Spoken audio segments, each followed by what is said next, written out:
Okay, so let's talk about the Belgian visa. The student visa, if you want to study there, the search-year visa, after you have finished your studies and you want to stay in Belgium. The dependent visa or the reunion visa, if you are in Belgium and you want your family to join you. And then finally, let's talk about the Schengen visa, that is the short stay visa for Belgium and other Schengen countries. So I'm going to give you information of the requirements and the processes based on my experience. So please watch till the end. Welcome to my YouTube channel. My name is Lina Kabanya, and I will be sharing with you any tips and tricks of traveling to Europe, particularly Belgium, where I'm currently living. I'll also share with you any information about the countries that I've traveled to within Europe, but I also enjoy sharing tips and tricks of how to balance work, life, and being a student and also being a mom. So straight to the point with the student visa. First, I'll give the documents required and then the process that I went through.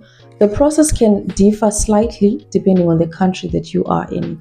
I'm from Zimbabwe, so I'll give it based on that, but it can just differ depending on whether you have to go to VFS or you have to go to TLS, whether you have a consular in your country or not.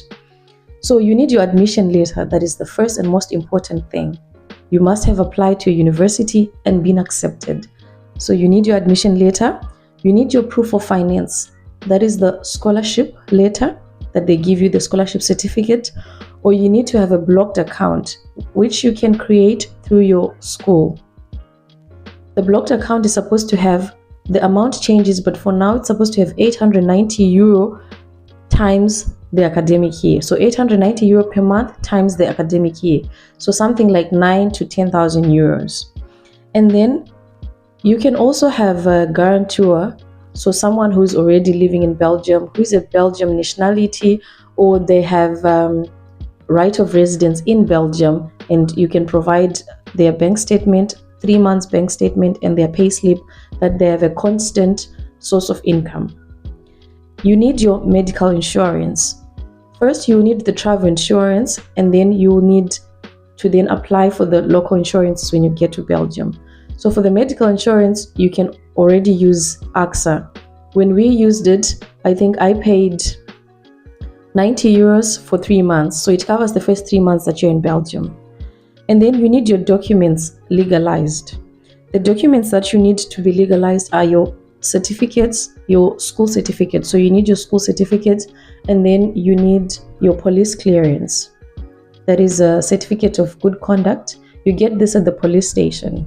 And then for the legalized documents, for the case of Zimbabwe, which I think is the case of most countries, when you are legalizing, you first go to the government offices so that they legalize your documents, and then you go to the consulate of Belgium where they double authenticate or something like that.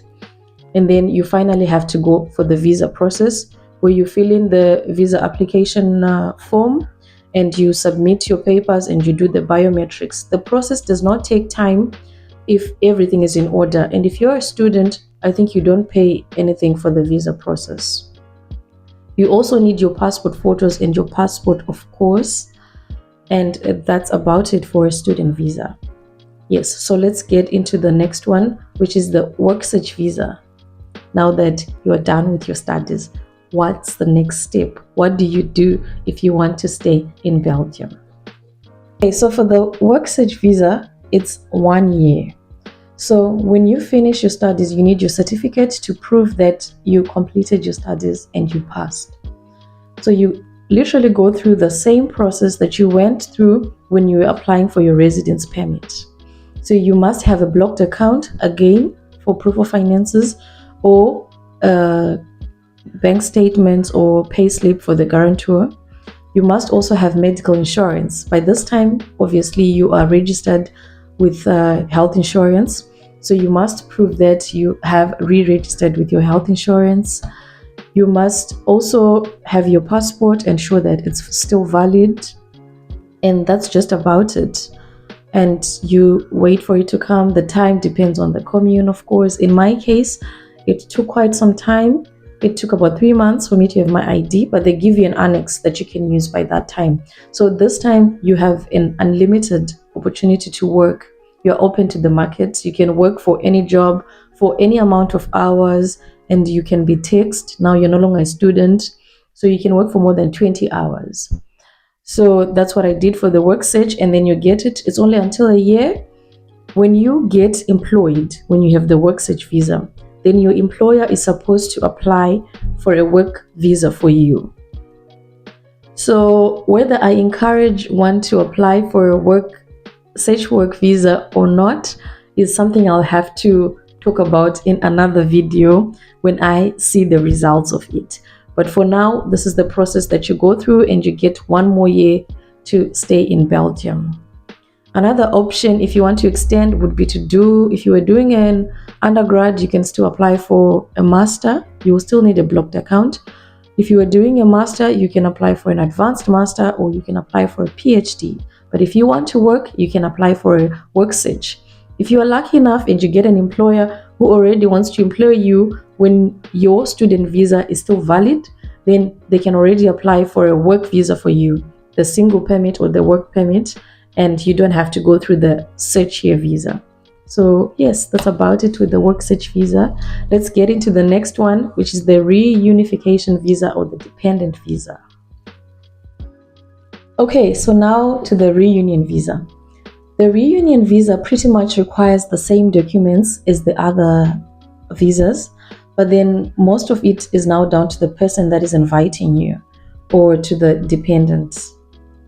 No, you are the dependent that is coming to join the person that is already in Belgium. Yes. So you must have the rental contract for this person, and you must have the work contract to show that they are employed.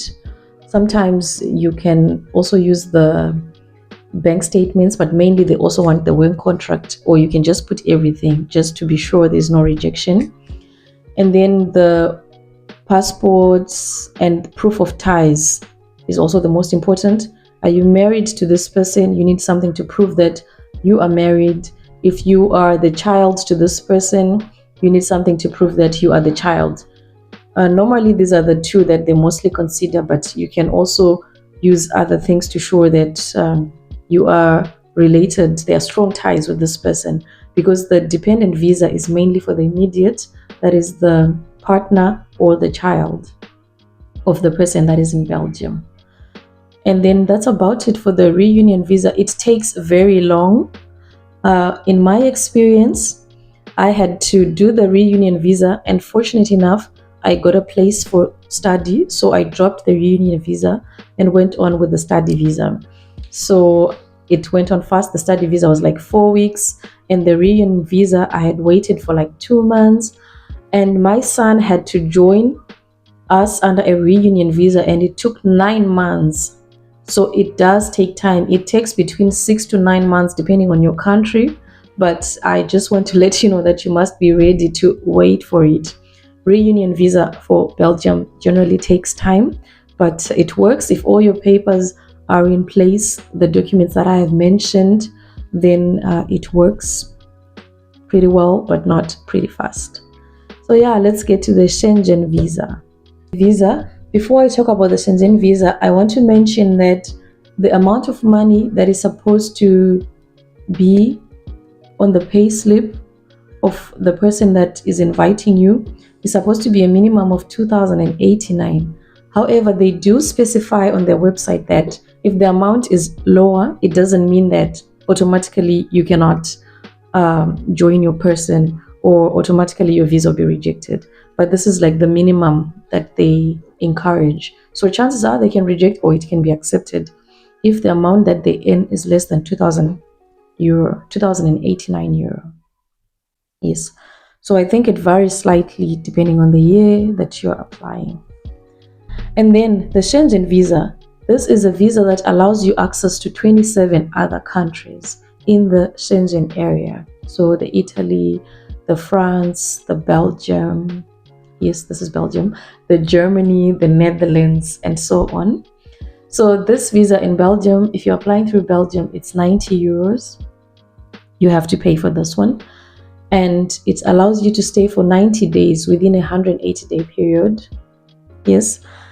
And you need an application form, a valid passport, clear passport photos that are of color, and you must have a travel insurance policy. This is a must as well. And then in terms of proof of funds, for Belgium specifically, because it varies with countries, for Belgium specifically, it ranges between 45 euro to 90 euros per day. So depending on the number of days you're going to be staying. And the processing time varies from a few weeks to a few months. So depending on when you must or you want to travel, it's advised that you do it way in time. So common rejection reasons for the Schengen visa, this is based on my research. I personally haven't applied for the Schengen visa because I've always had the visa D, which also has the same benefits of allowing you to travel to other countries. So common rejection reasons that I came across as I was reading through and researching are failure to prove proof of ties with your home country. So you must show that you have intentions to go back to your country. So some of the tips that I came across are: you can prove that you have a stable job in your country, or you have ongoing studies, or you have properties in your country, so you do have reasons to come back. The Schengen visa can be applied for by anyone who wants to visit for a short stay. Also, if you're in Belgium and you want your family to just visit you, you can be a guarantor if you have a residence permit, but not a card. If you have an A card, you cannot be a guarantor. But if you are of Belgium nationality and you have other different cards like B cards, then your family can visit you. Otherwise, you must create a blocked account for them. So that's about it with the Schengen visa and the rest of other visas. I hope you find this, or you found this useful and informative. If you did, please don't forget to share with someone who might need this information, and subscribe and like as you will, because it's the just thing to do. Until next time, thank you.